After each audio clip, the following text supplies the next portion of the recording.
हवामान विभागाने दिलेल्या इशाऱ्यानुसार नाशिक जिल्ह्यातील नाशिक, इगतपुरी, त्र्यंबकेश्वर, निफाड या तालुक्यांमध्ये गेल्या 2 दिवसांपासून मुसळधार पाऊस होत आहेत आणि ह्या पावसाचं पाणी जे आहे तर ते नाशिकच्या निफाड तालुक्यातील नांदूर मधमेश्वर धरणाच्या पाणलोट क्षेत्रामध्ये दाखल होत आहे। आपण पाहू शकतात का या ठिकाणावरनं पाण्याचा विसर्ग सुरू झालेला आहे। आज सलग तिसऱ्या दिवशी या ठिकाणावरनं पाण्याचा विसर्ग केला जात आहे।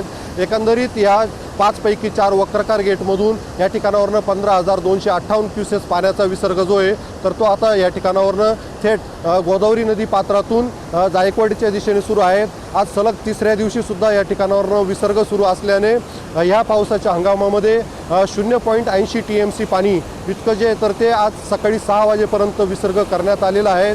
एकंदरीत पाहता पाण्याचा प्रवाह आणि वेग पाहता ह्या प्रशासनाच्या वतीने या गोदावरी नदी काठच्या परिसरातील गावातील जे नागरिक आहेत तर त्यांना इशारा देण्यात आलेला आहे की नदी काठी जाऊ नये आणि नदी पात्रात उतरू नये अशा सुद्धा सूचना ज्या आहेत तर त्या प्रशासनाच्या वतीने देण्यात आलेल्या आहेत।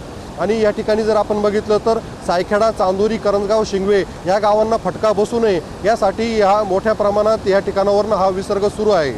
उमेश पारिक, TV9 मराठी, नांदूर मधमेश्वर, नाशिक।